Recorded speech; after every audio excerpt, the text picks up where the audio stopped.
I know we all agree that the Coast Guard should not continue to be asked to do more with less. The Obama administration budget request generally prioritizes asset recapitalizations, including acquisitions under the Deepwater program, albeit the FY 2011 acquisition budget itself would also be reduced below the FY 2010 budget under the administration's proposal.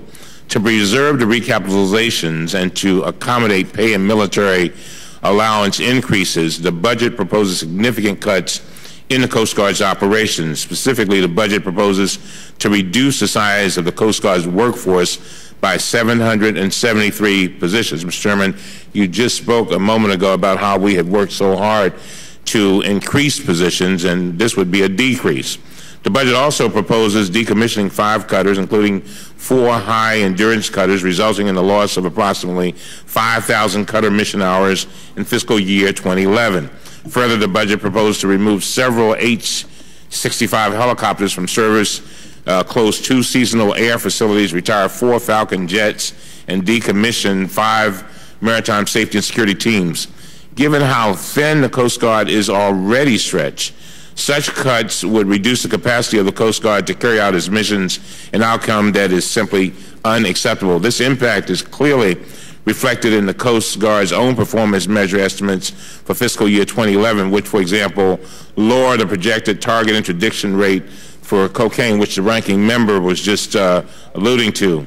In the views and the estimates before the committee, we recommended that the Coast Guard receive $10.2 billion in FY 2011 funding, which would be an increase of $346 million above the total amount enacted for 2010, and an increase of $623 million above the President's FY 2011 budget. We also recommend, Mr. Chairman, restoring the following units and assets proposed for elimination: 2 high-endurance cutters, 5 H-65 helicopters, and 5 maritime safety and security teams.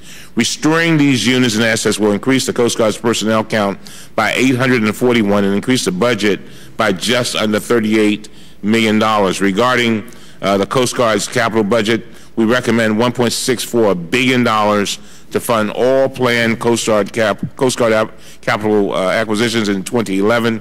The committee's recommendation includes $108 million above the President's budget for the purchase of long lead materials for the 6th National Security Cutter. The recommendation also includes $153 million to support the construction of a new combined buoy tender icebreaker for service on the Great Lakes, as authorized by the Great Lakes Icebreaker Replacement Act, which passed the House on April 27, 2009. Finally, Mr. Chairman, the funding levels we are recommending will ensure that the Coast Guard is able to adequately perform its vital missions, and I strongly urge the adoption of these recommendations by the committee today. And I note that we recommend $25.5 million for the Federal Maritime Commission in line with the administration's funding request. And with that, Mr. Chairman, I thank you and I yield back.